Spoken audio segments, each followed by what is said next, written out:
Snow came down over Vaskaya like ash from a fire nobody could find. Idris Brannock rode at the head of 10 riders and did not feel the cold. He never did. What he felt was a low pull behind his ribs, steady as a second heartbeat, and it had been there since the ledger was set on his desk that morning. He should not have come himself. Kings did not collect debts. Kings sent men who counted. Men who carried seals and wrote small figures in narrow columns and went home before the light failed. That was what his uncle had said at the door. "Let the clerks have it," Ondine had said. In the corridor, her hand light on his sleeve, her voice lighter still. "Come back before dark." He had come anyway. He could not have said why. His wolf could. His wolf had been awake since dawn, standing inside him the way a hound stands at a shut door, ears forward, and waiting for a sound it already knew. The Aldermere house sat at the low end of the merchant quarter, where the river turned and the good stone ran out. 3 floors, a narrow face, shutters painted a green that had been expensive once. The gate was open. Idris slowed, without meaning to. A debtor's gate was never open. A debtor's gate was barred and bolted and weighted, with furniture. And behind it, somebody was always breathing hard in the dark, praying the horses would pass. This gate stood open onto a swept yard. Swept. In falling snow, someone had gone out with a broom within the hour and cleared a clean path from the gate to the door, wide enough for 2 men to walk abreast. "Your Majesty," Halloran said behind him, "I see it." Idris dismounted. The pull behind his ribs drew tighter. The door opened before he reached it. He stepped into the hall, and the first thing that struck him was the light. Too much of it. Halls in houses like this were dim with hangings, and crowded with the small, proud clutter of families who had climbed.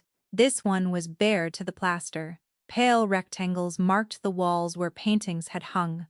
The rugs were gone. The chairs were gone. 4 brass hooks by the door held nothing at all. The second thing that struck him was the smell. Burnt paper. Not wood smoke. Paper. That thin, sour, particular smell of ink going up, and it was fresh. His wolf lifted its head. A woman stood at the end of the hall. She did not curtsy. She did not lower her eyes. She waited, with her hands folded in front of her, and when he came close enough to see her properly, he found her looking back at him with an expression he had no name for, because in 5 years of ruling, he had never once been looked at that way. Not fear. Not defiance, preparation. "Nares Aldermere," he said. "Yes." "You know why I have come?" "Yes." She turned and walked into the room on the left, and, after a moment, because there was nothing else to be done, the King of Vaskaya followed a merchant's daughter into her own parlor like a man being shown to a seat. The parlor held 1 table and 2 stools, nothing else. On the table lay a ledger, open, and a stack of papers squared at the corners, and a small brass inkstand set exactly between them. "The house contents are listed on the first 4 pages," she said. "Valued at the winter rate, not the summer one, because your assessors will use the winter rate, and I did not want an argument. The plate is in the yard under canvas. The horses went last month and the receipt is here. The workshop stock is on page 5. I have not included the beds, but you may have them if you want them." Idris said nothing. "Page 6 is what the 4 pages come to," she said. "Page 7 is what the Crown says we owe." She turned the ledger around so it faced him. He looked down at page 7 and felt the room shift very slightly under him, the way a floor shifts on a boat. The 2 figures were not close. They were not in the same country. The house, the plate, the stock, the whole standing history of a family that had traded honestly for 4 generations, came to less than 1/10 of what the column claimed. He had come here to take a house. There was not a house in the kingdom that would have covered it. "You understand what that means," he said. "I understand exactly what it means. The Crown may take goods. When goods do not answer, the Crown may take service, a term of bound service, set against the sum until the sum is cleared. I know the law. Most people do not. Most people are not me. He watched her. Behind him, he could hear his men in the yard, the stamp and shift of horses, Halloran's low voice, counting canvas bundles. In here there was only the ledger and the empty walls, and the fading smell of burnt paper. "Then you know I am not offering," he said. "I am telling you. Yes, you will come to the Citadel. You will be bound to the crown until the debt is answered. You will not leave the district. You will not marry. You will not hold property. You will not carry your father's name in any document you sign." Yes. He stopped. He had expected weeping. He had steeled himself against it on the ride out. The way he steeled himself against everything. And it had not come. And its absence had left him standing in a bare room, with an argument he had prepared and nowhere to put it. "You agree," he said slowly. "I agreed before you arrived," she said. "That is why the yard is swept." His wolf moved in him then, hard, a full turn, and Idris held his face still with an effort that surprised him. "Why would you agree before you knew the terms?" For the first time, something crossed her face. It was there and gone, and it was not grief, and it was not anger. It looked absurdly like relief. "Because I have been waiting a long time for someone from the Citadel to walk through that door," she said. "And I would rather it was you than the ones who have been coming." Idris turned his head. The grate. He had walked past it twice. The ash in it was pale and curled and still holding shape, and the topmost sheet had not burnt through, and there was the ghost of an impression pressed into one blackened corner where a seal had been. He took a step toward it. "There is a boy," Halloran said from the doorway, and stopped. A child stood beside him, 8 years old, perhaps 9. Dark hair, cut badly by somebody who had cut it themselves. He wore a coat, too large for him, and he was holding a wolf folded out of paper, holding it, the way children hold things they mean to keep. He looked up at the king of Voskea without any fear at all. "Are you the one who's been taking things from us?" The room went quiet. Idris heard the word and did not at first understand why it had landed the way it did. Then he heard it again in his own head, in the boy's flat and reasonable voice, and the floor shifted a second time. "Been taking, not took, not came and took. Been taking, still taking, a thing that had been happening for a while." Idris looked up from the child to the woman at the table. She had not moved. But she was watching him now, with her whole attention. The way a person watches a lock they have been working at for years, waiting to hear the one small sound that means the tumblers have finally caught. Nobody in the room said anything at all. Idris did not answer the boy. That was the part he would think about later, at night, when the citadel was dark and his own conscience had started keeping hours. He was the king. A child had asked him a plain question in a plain voice, and he had stood there with the answer in his mouth and had not been able to give it because he did not know if it was yes. "What is your name?" he said instead. "Bram," Neri said quietly. "Go and stand by the door." The boy went. He did not argue, and he did not sulk. He went and stood exactly where he had been sent and turned around to keep watching, and Idris understood with an unpleasant clarity that this was a child who had been told to stand by doors before. "Who has been coming here?" Idris said. "Men. Whose men?" They did not say. That is generally how it works. Neri's. It was the first time he had used her name. He heard it land and saw her register it. A small tightening at the jaw, and then she closed the ledger and set both hands flat on the cover. "You will want to inventory the house," she said. "Please do. Take your time.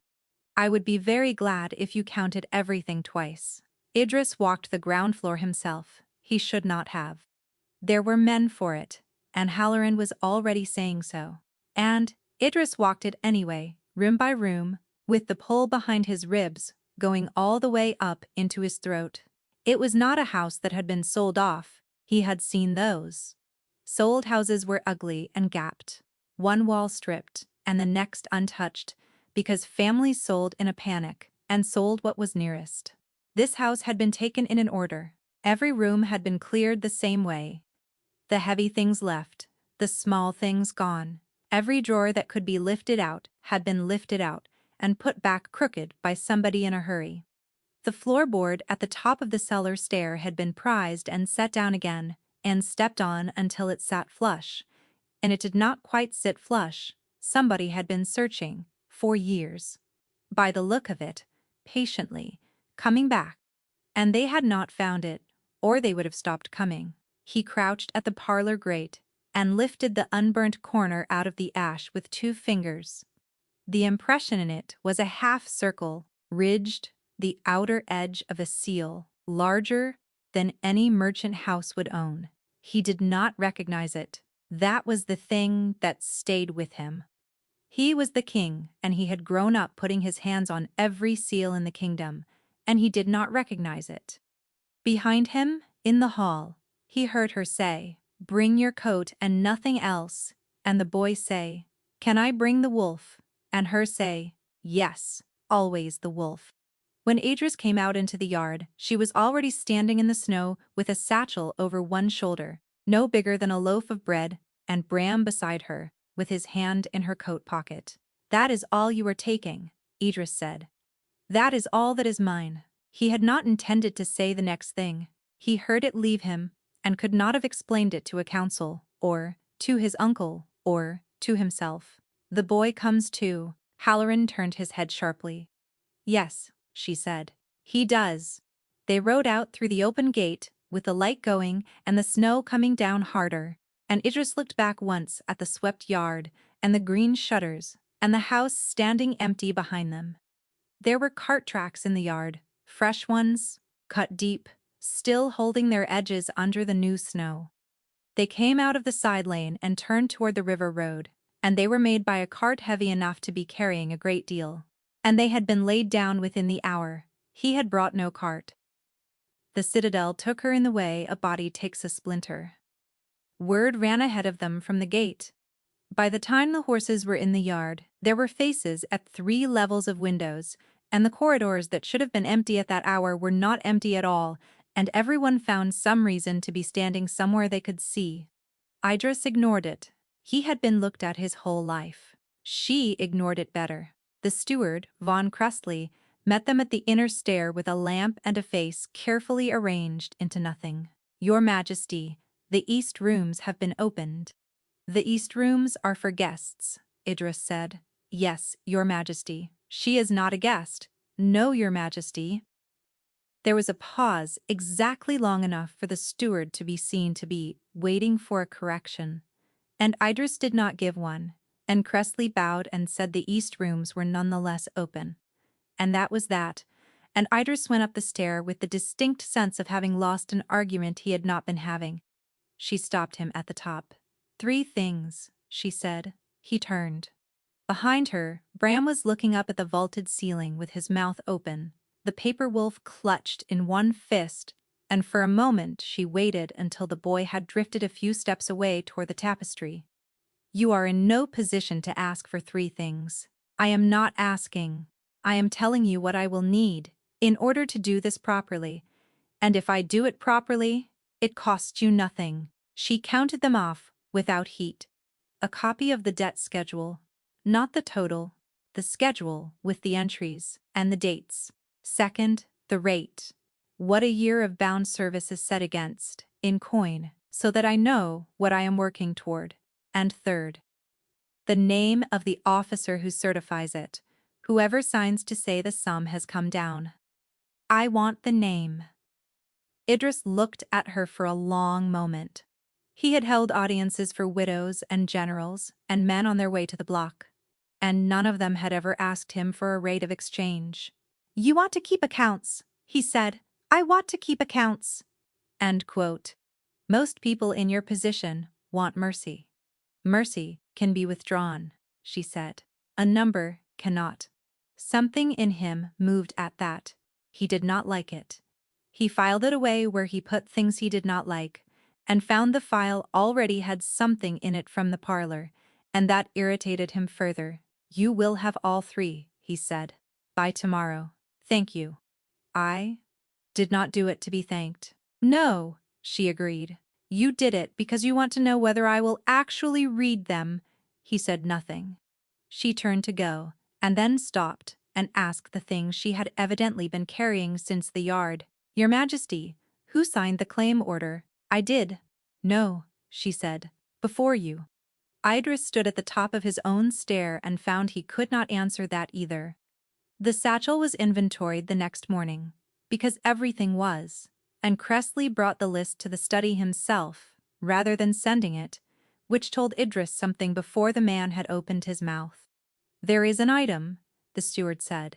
There is always an item, not like this one. Your Majesty. He set it on the desk on a square of cloth, the way men set down things they would rather not be holding. It was a token. Brass, worn smooth at the edges, the size of a coin but thicker, with a shank on the back where it had once hung from something. One face carried a half-circle of ridged marks, cut deep, the outer edge of a device, split cleanly down the middle. Idris did not touch it for a long moment. He had seen the other half of that impression, 18 hours earlier, pressed into a scrap of burnt paper in a cold grate at the low end of the merchant quarter. Do you know what it is? He said. I know what it should be. Cressley's voice had gone very flat. It is half of an audit seal. The Crown issues them in pairs. The auditor carries one. The Treasury holds the other. Nothing enters the standing ledgers unless both halves come together on the same page. How many exist?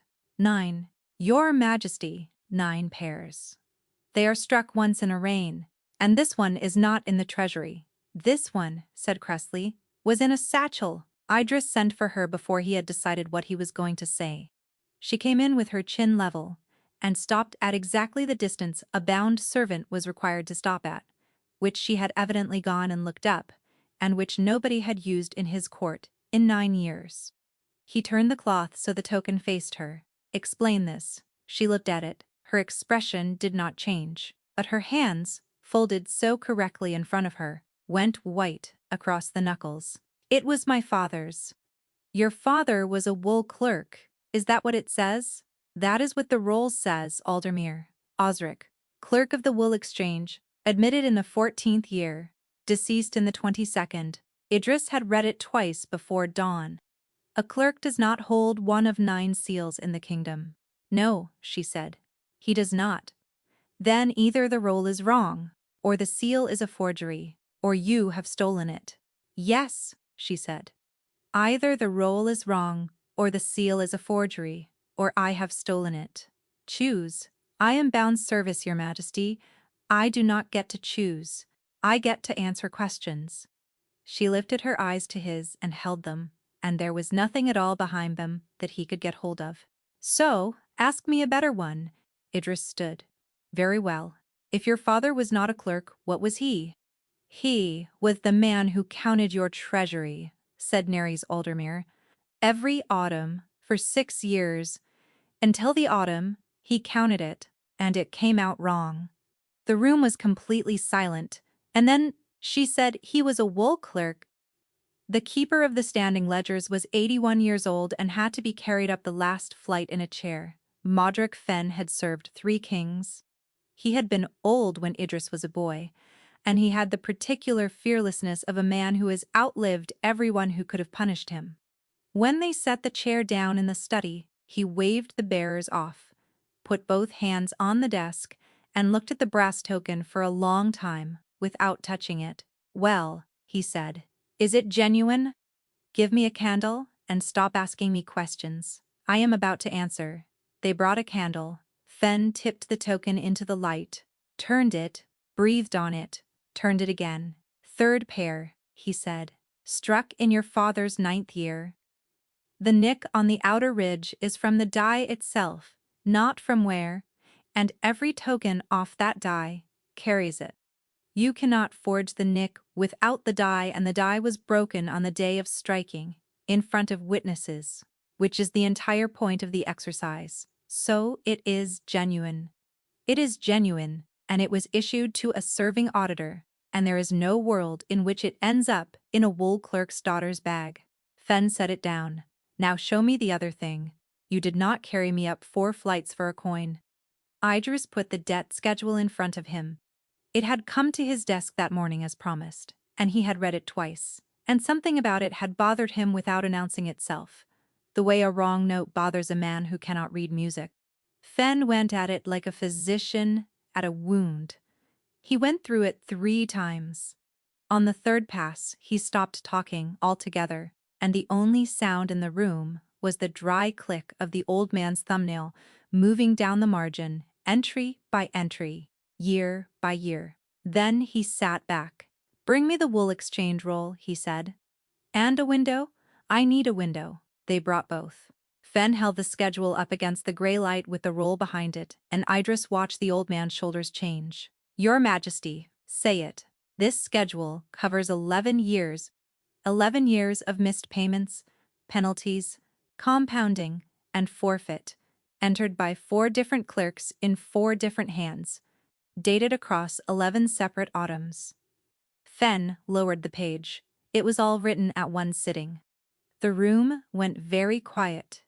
"Explain that. The ink. 11 years of ink does not fade evenly. It fades in bands, because the Treasury buys ink in lots, and the lots differ. There should be 4 or 5 bands on a document like this." He turned it and held it flat so Idris could see. "There is one, top to bottom. 1 lot of ink, 1 sitting, 1 hand pretending to be 4, when, 3 years ago, perhaps 4. Not 11." Idris did not move. "Then the debt does not exist," he said. "The debt exists. It exists because it is written down and the writing is in the standing ledgers, and in this kingdom that is what existing means." Fen's voice was perfectly steady. "What I am saying is that it did not happen. Somebody sat down 4 years ago and invented 11 years of ruin and put it into your books, and then waited for your books to do the rest." Halloran shifted by the door and said nothing. Fen looked up, and because he was 81, and because he had nothing left that anyone could take, he asked the question that every other man in the room had already thought, and would not say. "Your Majesty, the standing ledgers are kept behind 2 locks in a room in this building. The wool roll was altered. The audit roll was altered. Somebody walked into your treasury with the right keys and rewrote a man out of his own life." He folded his hands. "So it was not merchants. It was not the girl. Who in this citadel has both keys?" Idris looked at the ledger, and at the token, and at the schedule with its single flat band of ink. "4 men," he said. "And you are one of them?" "Yes," said Idris, "I am one of them." Undine came before noon. She did not knock, because she never had.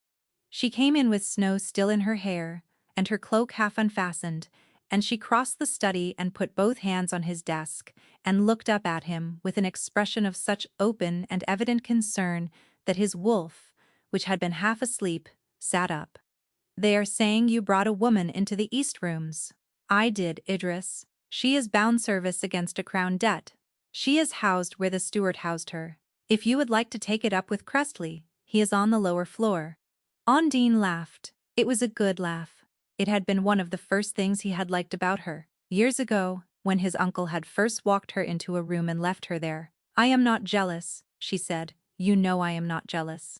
"I know. I only want to understand what has been brought into this house." He waited, and there it was. She did not ask who Neres was. She did not ask whether it was true, or how long she would stay, or what the court would make of it, or any one of the dozen things a betrothed woman might reasonably have asked on a morning like this. "What did she bring with her?" Undine said. Idris kept his face entirely still. "A satchel." "And what was in it?" "Clothing. A comb." He let the pause stretch until it had weight. "Why? No reason." She straightened and refastened her cloak, and her hands were not quite steady on the clasp. "Debtors take things sometimes. Small things, that is all. You should have the bags searched, that is all I am saying, for your own protection." They were searched. "And clothing," said Idris, "and a comb." Something moved behind her eyes and was put away again, and she smiled at him, and it was a lovely smile. And it did not reach anything. His uncle came at dusk. Lord Ansel Brannock had governed Vascaia for the 9 years between his brother's death and Idris coming of age, and he had handed it over on the appointed day without a single hour of delay, and had been praised for it ever since by everyone including Idris.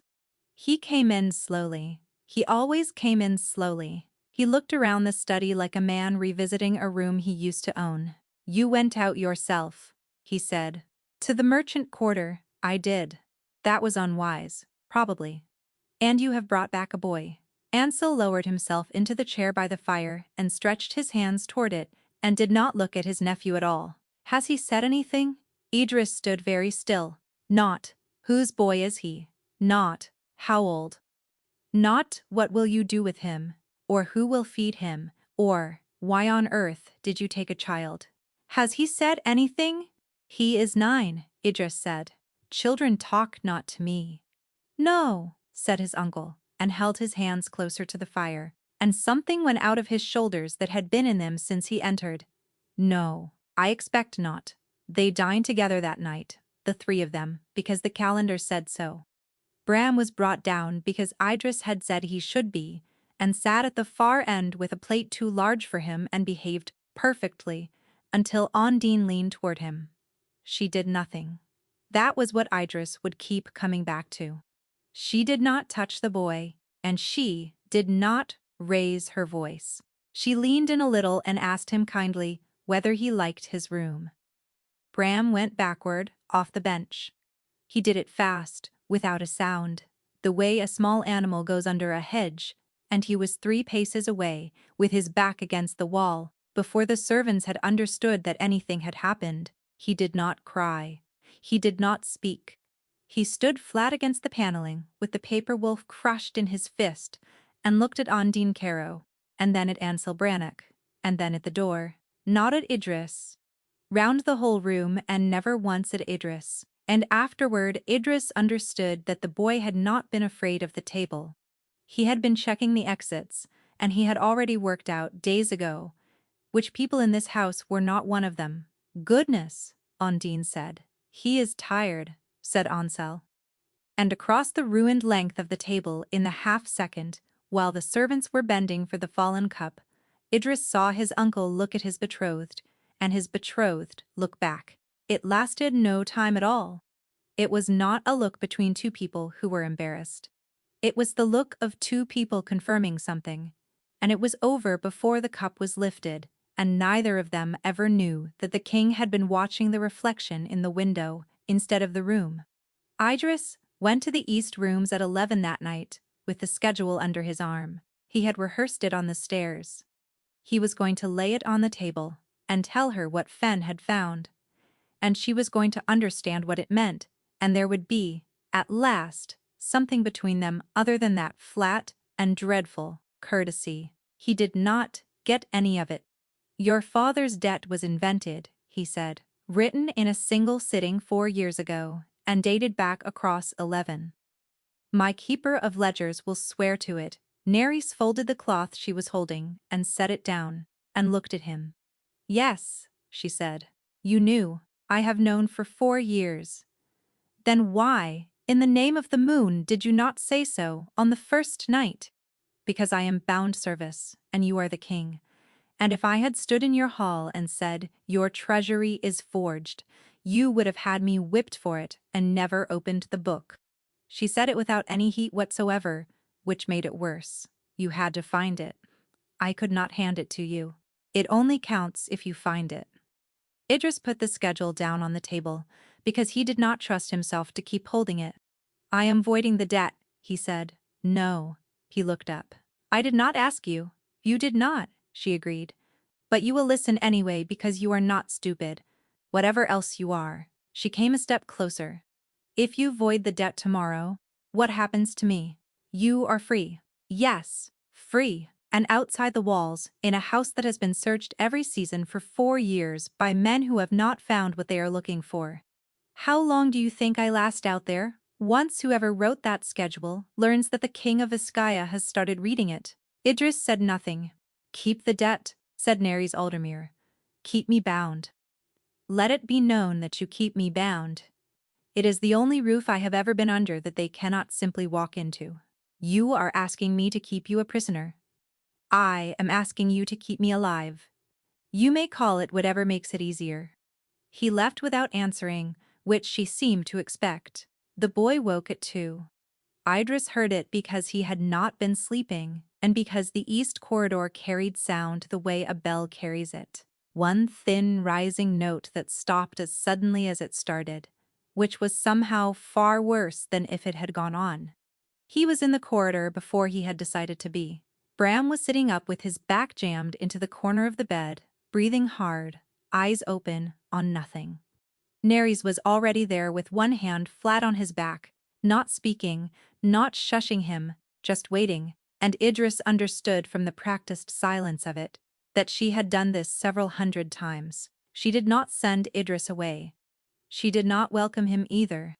He came in and sat down on the floor, with his back against the bedpost, which put him below the boy's eye level, and after a while he took the paper wolf off the blanket where it had fallen, and began badly to unfold it. "You are wrecking it," Bram said thickly. "I am learning it. You cannot learn it from wrecking it. That is the only way I have ever learned anything." He got it flat. It was one square of paper with 60 creases in it and no instructions anywhere, and he sat on the floor of the east rooms at 2:30 in the morning and put it back together wrong 4 times, while a 9-year-old boy told him, with increasing scorn, exactly where he had gone wrong. The 5th attempt stood up on its own legs. Bram fell asleep about a minute later, mid-sentence, the way children do. Idris set the wolf on the pillow and got up quietly, and found Nerys standing by the window with her arms folded, watching him with an expression she had not put there on purpose. "He has not slept through a night since the summer. He was 5, she said. Idris waited. "That is all," she said. "I am not thanking you. I want to be very clear that I am not thanking you. I understand. I do not think you do." She turned back to the window and the snow. "You have had one bad night in this. I have had 4 years of them. Do not mistake a folded animal for a debt being settled. I have not." "Good." He was at the door when she spoke again, and her voice had changed, and afterward, he thought that was the moment the whole thing turned, though at the time, it sounded like nothing at all. "Your Majesty, the standing ledger room." "What of it?" "2 locks," said Nerys. "One is held by the keeper." "Who holds the other?" Idris stopped, with his hand on the frame. He had answered a version of this question in that same building 9 hours earlier, in front of an old man in a chair, and it had cost him nothing then, because it had only been arithmetic. It was not arithmetic now. "Why?" he said. "Because for 4 years I have needed to get into that room," she said. "And tonight is the first night I have been under a roof that has a door to it." Idris found the boy in the armory, 3 days later, sitting on a powder chest, counting halberds. "There are 41, Bram said. "There are 42. There are 41. One of them is a pike." Idris looked down the rack for longer than he needed to. The boy was right. He sat down on the chest, which put a king and a 9-year-old side by side in a cold stone room, both looking at a wall of iron. "Your sister says you are not to be in here. She says I am not to be anywhere. She has reasons." "I know her reasons." Bram swung his heels against the chest. "She thinks, if I stay in one place, they will know where the place is." Idris let a moment go by. "They," he said. "The men? Tell me about the men." And the boy told him, in the flat, complete, faintly bored way of a child, reciting something he has never been asked about properly, because nobody had ever asked him properly. "They came in the autumn, mostly. Never the same faces twice, except one. They did not break anything at first. Later they broke things. They always came at the hour after supper, because that was when the lamp went on in the front room, and they could see who was home." "How many times?" 9, Bram said. "Nerys says 7. But she was not there for 2 of them." Idris kept his voice exactly level. "And what do they ask you?" "The same thing every time." Bram picked at a splinter on the chest lid. "Where did your father keep his second book?" "The armory was very quiet." "His second book." "That is what they say." "His second book," the boy shrugged. "I say I do not know." That is true, so it is easy. Neri says the easiest lie is a true thing said in a bored voice, and I am good at bored, Ram. Idris turned toward him. Did your father keep a second book? I do not know. You are certain? I am 9, said Bram with dignity. Not stupid. If I knew, I would have thought about it, and if I had thought about it, my face would have done something when they asked. So, I made sure never to think about it. Idris sat with that for a moment, and found he had nothing at all to say to it. Somewhere in the citadel, a bell went for the 3rd hour. Below them in the yard, men were shoveling the night's snow into a heap against the wall, and the scrape of it came up through the arrow slit in a rhythm like breathing. Your father, Idris said. What was he like tall? Not as tall as you, Bram considered.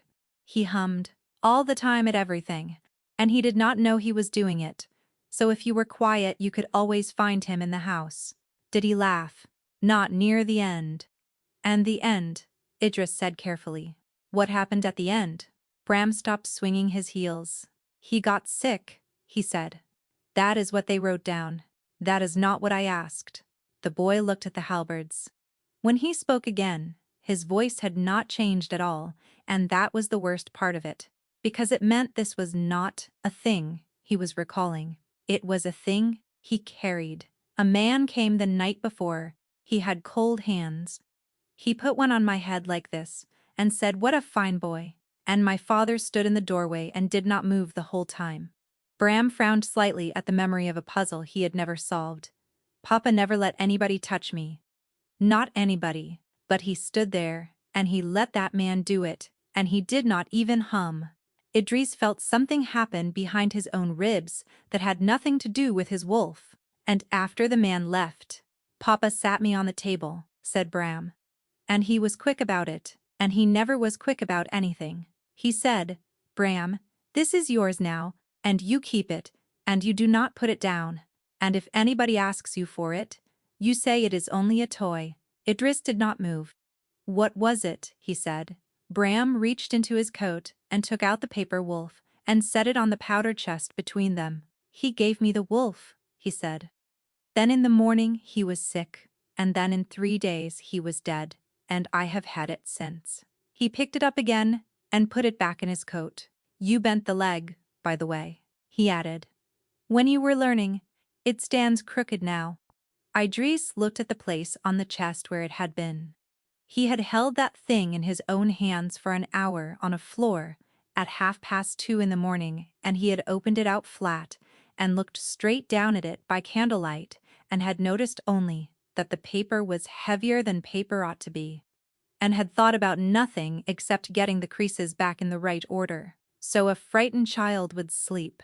Bram, he said, does your sister know he gave you that? She knows he gave me a toy? The boy thought about it. I never told her which night, he said. She had enough nights. The council sat on the 5th day, and his uncle brought it up under the 2nd item, which meant he had planned it, because nobody raises the thing they care about first. A small matter of the household, Ansel said. The bound servant, from the merchant quarter. 12 men looked at the table. She is housed in the east rooms, Ansel went on pleasantly, which are guest rooms, and she has been seen twice in the ledger corridor, and there is a child running loose in an armory. I mention it only because the court mentions it, and the court has been mentioning it for a week. The court can mention what it likes, Idris said. The court is the kingdom's opinion of itself, nephew. It is unwise to let it think you are being kept by a debtor. Ansel spread his hands, apologetic. Reasonable, sorry to have to say it. There is a writ prepared, a transfer of bond. Any household in the district may take her on, and the crown's claim goes with her, and the whole business is out of your walls by the end of the month, and nobody has to be cruel about it. I have had it drawn up. It wants only your hand. He slid the paper down the table. Idris did not touch it. Whose household? He said. Does it matter? It matters to me. Then leave the name blank, said Ansel, and let me find somebody suitable. The room waited. Idris looked down the length of the table, at the men who had advised his father, and at the uncle who had held this kingdom in trust for 9 years, and handed it back without a day's delay, and he heard himself speak in a voice he did not entirely recognize. "There is no writ," he said.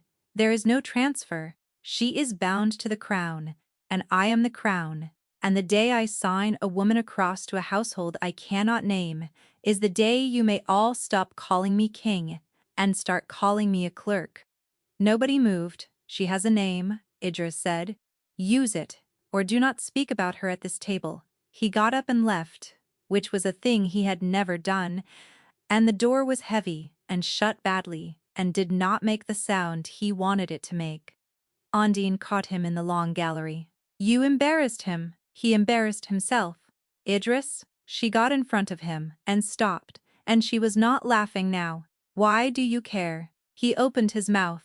The gallery ran 90 feet with windows all down one side, and the snowlight came in flat and white and made everything in it look like a thing under glass. And Idris Brannick stood in the middle of it, with his betrothed in front of him, and no answer anywhere in his body. "I do not know," he said. It was the truest thing he had said in 4 days, and he watched it go into her like water into sand, and he watched her decide something. "No," Ondine said softly. "I do not think you do." She kissed his cheek and went, and it was only much later that he understood he had been the one to tell her that it had gone too far. They came for Nares that night, not with knives. That was what Idris kept saying afterward, as though it were a defense. They came with a writ, 4 men, and a cart at the postern gate, and a signature at the bottom of the page that was not his, but was near enough to his, that a tired guard at midnight would let it pass. It was Halloran who stopped them, and only because Halloran had been standing in a place he had not been ordered to stand. Idris came down half-dressed, with his wolf up in his throat, and found the yard full of lamps, and his captain holding a paper out at arm's length, and Nares standing in the snow, in her coat with her satchel already over her shoulder. Already over her shoulder, she had heard the cart, and she had not screamed, and she had not run. She had packed. That was the thing that undid him. "Inside," he said, "Your Majesty, inside Nares." She looked at the men, and at the cart, and at him, and then she walked past all of them into the citadel, and he followed her up 2 flights and along the east corridor, and she went into her room and turned around and said, "No. I have not said anything. You are about to say you did not know, and I am telling you, no." She put the satchel down. "I am done. I have been very careful for 4 years, and I am done being careful tonight. Do you know what I have been doing since the night you took me?" Her voice was not loud. It never went loud. That was the terrible thing about her. "I have been waiting to find out whether you knew. That is all. That is the whole of it. Every conversation, every ledger, every polite little question I asked you about rates and schedules, all of it was one question underneath, and the question was, does he know? Know what? You keep asking me that?" She laughed. "Once, and it was an awful sound. You keep standing there asking me what, as though I am a riddle somebody set you for sport." She crossed to the satchel and opened it and took out the false bottom of it, which he had not known was there, and took out a folded paper gone soft as cloth at the folds. "I have carried this for 4 years," she said. "I have carried it through 7 searches and 2 fires and 1 river. I could have burned it 100 times, and it would have been safer, and I did not. And I want you to understand why." "Why?" "Because I wanted to hand it to you," she said, "and watch your face. That is not a noble reason, I am aware." She put it in his hands. It was a warrant. Crown paper, 4 years old, edges gone furry, 1 corner missing. An order for the arrest and close examination of a Treasury officer on suspicion of falsifying the standing ledgers, to be executed without public notice. The officer to be held at the discretion of the Regent's office. The name on it was Osric Aldermere, The signature at the bottom was Idris Brannock. The room was completely silent. They took him one morning and gave him back. 2 days later, said Neres. He walked home by himself. He would not say one word about where he had been. Not to me, not to anyone, and he never wrote another figure in his life. Because his right hand would not hold a pen anymore. 9 days later he was dead. Fever, they wrote. He was 46, and he had never had a sick day in his life. And there was a man with cold hands in our doorway the night before, and the physician who signed the certificate left the district within the month, and has never been found. Idris was looking at his own hand. He knew it. Of course he knew it. The long stem on the first letter, the way the last one ran out, because he had always lifted the pen too early. It was his. It was unmistakably his. And it was 4 years old, and he was 23 now. And 4 years ago he had been 19, and 1 year into ruling and drowning in paper. I did not, he said. Your hand is on it. Neres. I did not know what that was. Then you signed a man's death without knowing what it was, she said, which I have always thought was the more likely of the two, and I need you to hear that it does not help me. It does not help me at all. My father is exactly as dead.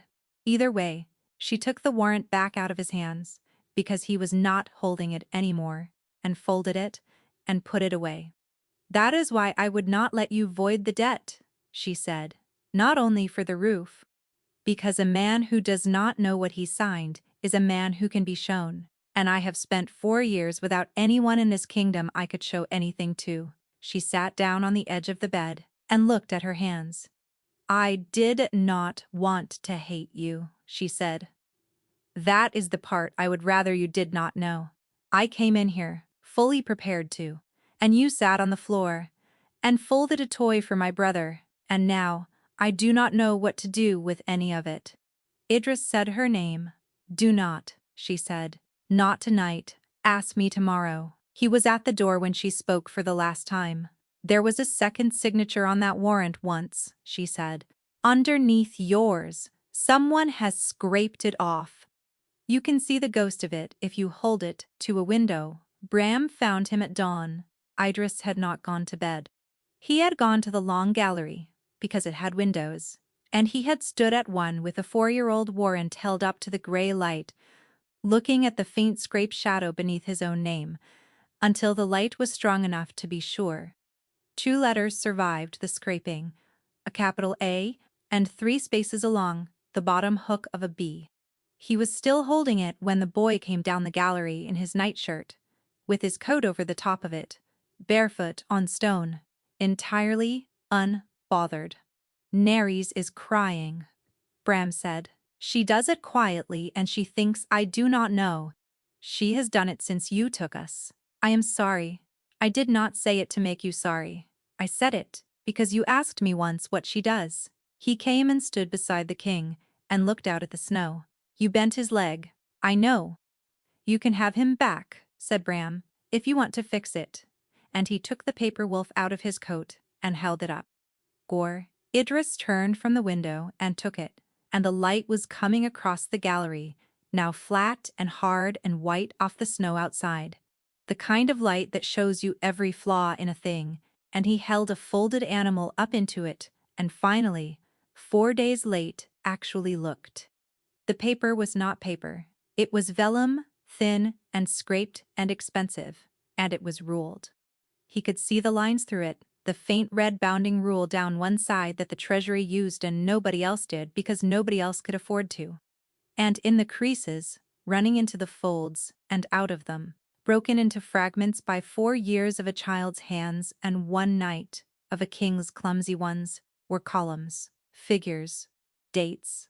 A hand that was small and neat and hummed while it worked. Idris sat down on the gallery step because his legs did it without asking him.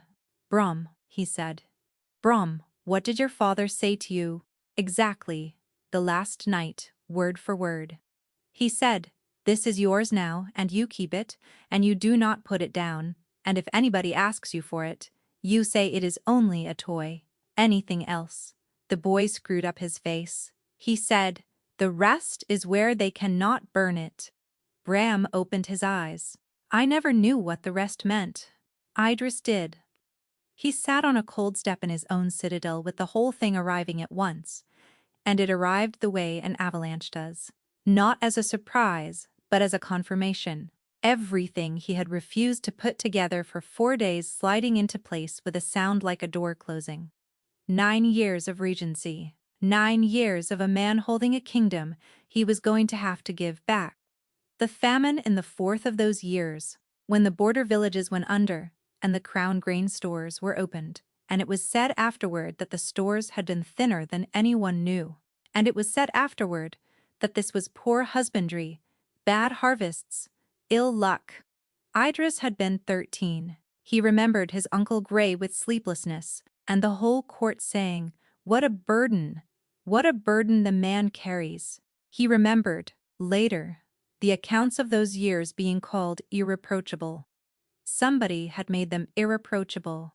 And every autumn for 6 years, a small neat man had come into the treasury with half a brass seal on a shank around his neck and counted, and for 5 autumns it had come out right, and in the 6th autumn it had come out wrong, and he had gone home and hummed and not laughed, and he had understood exactly what he was now holding, and exactly what a man who had sold a famine would do to keep it held. So Osric Aldermere had done the only clever thing left. He had made a copy. And he had not hidden it in his house, because they would search his house. And they had, 9 times over 4 years. He had taken his true record, page by page, and he had bound it into the Crown's own standing ledgers, under a false entry, in the one room in the kingdom that was behind 2 locks and could not be burned without burning the thing they were protecting. The rest is where they cannot burn it. And the one page that said, which volume, which entry, which autumn, he had folded into a wolf and put in the hands of a 5-year-old boy and told him it was only a toy and died 3 days later. For 4 years it had sat in that child's fist. Through every search, on tables, on beds, crushed against a wall at a king's dinner, while the 2 people looking for it sat 6 feet away. Idris put his face in his hands. "Are you crying?" said Bram, with interest. "No, you are. A bit," Idris admitted. He got up. He put the wolf carefully into his own breast pocket, and then took it out again and gave it back to the boy, because it was not his, and it never had been. "Bram," he said, "I am going to need you to hold that for 1 more day." "I am good at that." "I know," said Idris. "I know you are. Go and wake your sister." They opened the ledger room at 10 that morning. Fen had 1 key. The other was on a ring in the regent's old office, where it had hung since the day the regency ended, and nobody had ever thought to ask for it back, because asking would have been an insult to a man who had handed over a kingdom without a day's delay. Nerys read the volume. Not Fen, not Idris. Nerys, because she was the only person in the room who had grown up watching that hand write, and because Idris said so in front of witnesses, and because when Fen began to object, Idris looked at him, and Fen did not finish the sentence. It took 2 hours. She did not weep, and she did not exclaim. She sat with her father's forgeries of his own handwriting spread out in front of her, and she followed the entries backward through 6 autumns, and every so often she said a figure aloud, and Fen wrote it down. At the end, she put both hands flat on the page, the way she had put them on the ledger in a bare parlor on the first night, and said, "Send for your uncle." Ansel Brannock came slowly, because he always did. He came into the ledger room and stopped, and Idris watched him take it in. The open volume, the old man in the chair, the woman standing behind the table with her hands folded, the brass token lying on the wood in a square of gray light. He did not look at any of it for long. He looked longest at Nerys, and then at the door, and Idris thought, "He is doing what the boy does. He is checking the exits." "Sit down," Idris said. "I would rather stand." "Sit down, uncle." He sat. Idris did not shout. He had thought that he would on the stairs, and he found when he got there that there was nothing in him that wanted to. He put the warrant on the table with the scraped place turned up to the window light so the ghost of the second signature showed. "That is your hand," he said. "Under mine." Ansel looked at it for a long time. "I put a great deal of paper in front of you that year," he said at last. "You were 19. You signed 40 documents a morning and you never read one of them, and I want you to understand that I did not think less of you for it. Nobody could have read them. That is what a regency is for. It is for the years when a boy cannot yet do the reading. You stopped being regent when I was 18. "Yes," said his uncle. "But you did not stop being a boy."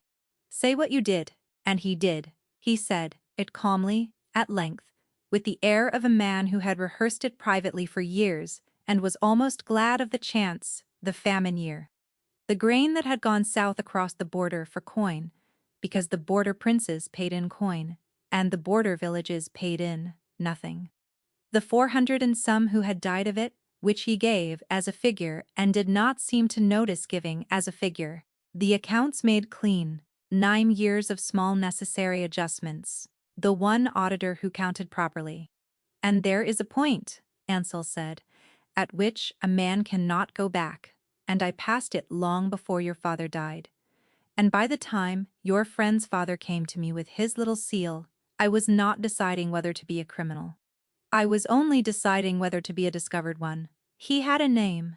He had a family," said Ansel, "which I took into account, and which is why I destroyed him with paper first, rather than simply having it done. I gave him 11 months to take the money and go quiet. He would not take it. He looked genuinely aggrieved. He would not take it, Idris. What was I supposed to do with a man like that?" Nares made a small sound. Idris did not look at her, because if he had looked at her, he would have stopped being able to do this. "And the debt," he said. "That was for the sister." Ansel nodded at Nares without particular malice. She kept asking. She wrote to the exchange. She wrote to the assize. She stood in the outer yard on a petition day for 2 years running. A woman with money and a grievance is a problem. A woman with a grievance and a crown debt is a beggar, and nobody in this kingdom has ever once believed a beggar. He shrugged very slightly. "It was neat. I have always been rather proud of it. And the men who came to the house, looking for exactly what is on that table, for 4 years.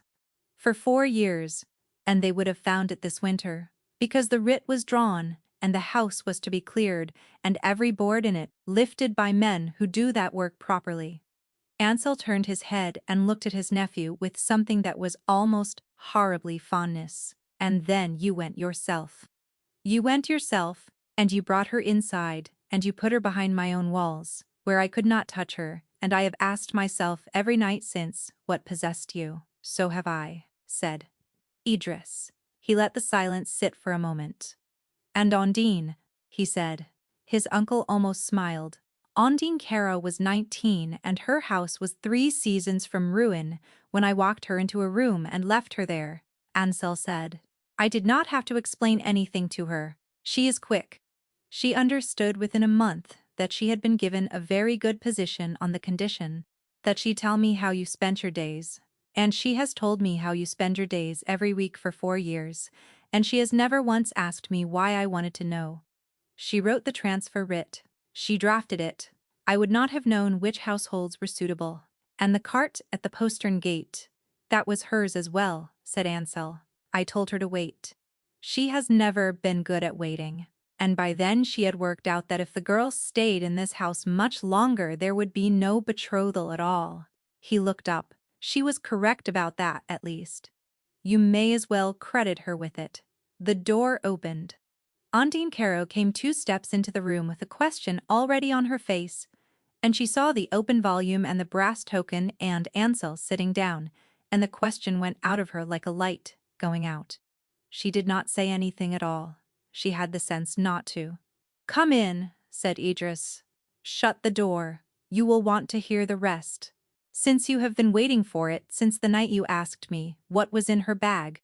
The betrothal was to be sworn on the first clear day of the new year, in the great hall, before the whole court and the pack elders and every noble house in Vazcaya. It went ahead exactly as arranged. The hall was full, the banners were up. Ondine came down the length of it in white and silver, with her chin high, because she was not a stupid woman, and she had understood 4 days ago that her only remaining chance was that he would choose the kingdom's dignity over his own. She was very nearly right. Idris let the elder begin. He let the whole opening be said, every word of it, because there were 1,100 people in that hall, and he wanted every one of them standing still and paying attention when it happened. Then he raised one hand, and the elder stopped. "Before we go on," said the king of Vaskaya, "the standing ledgers of this kingdom are going to be read aloud." The noise took a long time to die. Fen read them. It took 2 hours and 40 minutes, and Idris made them all stand for it. The whole court. No chairs brought, no recess called. The famine year, the grain, the southern payments, the count of the dead in the border villages. Read out one district at a time in an old man's dry voice, which was worse than any speech Idris could have made, and which was exactly why he had chosen it. Then the warrant. Then the scraped signature. Then the fabricated schedule with its one flat band of ink. Undine stood through all of it in her white and silver, and her face went from composure to appeal to something quite blank, and near the end she stopped looking at Idris altogether. When Fen was done, Idris spoke twice. To Undine briefly, he said that the betrothal was ended.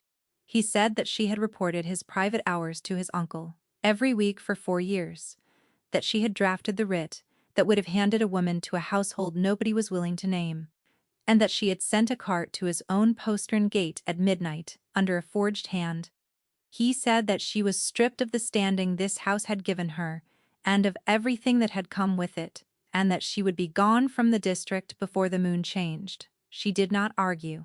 She turned and walked the length of the hall alone through 1,100 people, and nobody in Vizcaya ever received her again. To his uncle, he spoke longer. He did not take his life. He said so plainly, in front of everyone, and he said why. And the why was not mercy. He said that a man who had sold a famine would be tried in the open by the assize, like any other man, at length, with every page read, and that if the kingdom wanted him dead, the kingdom could say so out loud, and take the responsibility for it, because Vaskaya had had quite enough of things being decided quietly by Brannocks in small rooms. Ansel was taken out through the side door. He went slowly, he always did. Then Idris turned to the hall and did the last thing, which was the only part he had not been able to rehearse. He called the name Aldermere, and said that the debt was struck, and that the roll was corrected, and that Osric Aldermere had been the Crown's own auditor and had died of doing his work properly, and that his name would go back into the roll in that form and stay there.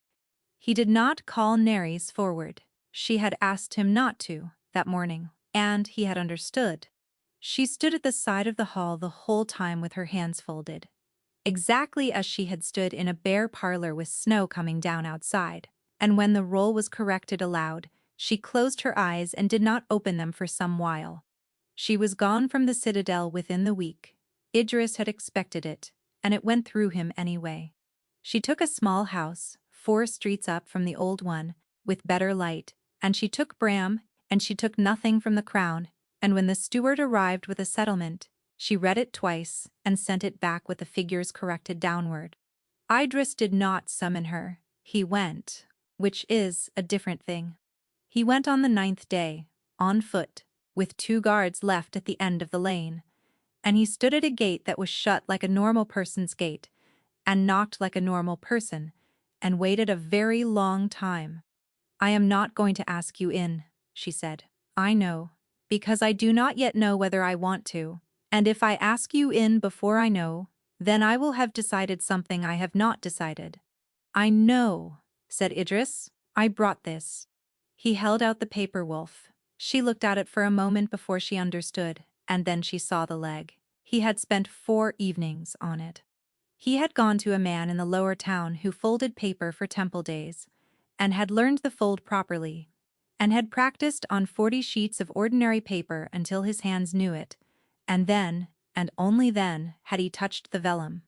The crease was out. The leg stood square. Whatever else had been done to that page in 4 years, a 9-year-old boy would be able to stand it up on a table. "You fixed it," she said. "It took some doing." "Yes," said Nerys Aldermere. "I imagine it did." She took it. Their hands did not touch, and both of them noticed that they had both been careful about it, and neither of them said anything. Then, from somewhere inside the house, a voice yelled that there was a king at the gate, and was anybody going to do anything about it? And Nerys closed her eyes briefly in the manner of a woman who has been dealing with this for 9 years. "He wants to show you something," she said. "He has been making them all week. There are 11 of them, and they are all extremely bad. Then I should probably come in." "Yes," she said, and stood back from the gate. "I suppose you probably should." And that was all it was. No promise, no vow, no moon over any forest. A woman standing back from a gate about 4 inches further than she had to, on a gray afternoon in a street of small houses, while somewhere behind her a boy shouted about paper. It was not forgiveness. But Idris Brannock walked through that gate, and afterward, he thought that it was the first door in his whole life that had been opened to him rather than for him, and that a man could build the rest of a life on a thing that small if he was careful and slow, and never once made her regret the 4 inches. Thank you so much for spending this time with me, and for staying with Idris, Nerys, and little Bram all the way to the end of their story. I hope it moved you as much as it moved me while I was telling it. If it did, please take a moment to like the video, subscribe to the channel, and turn on notifications so that the next story finds you when it arrives. And before you go, I would love to know one thing. What would you have done in Nerys's place on that first night when the king came to the door? Tell me in the comments, and tell me where in the world you are listening from. I read every single one. Until next time, take care of yourself, and be careful whose paper you sign.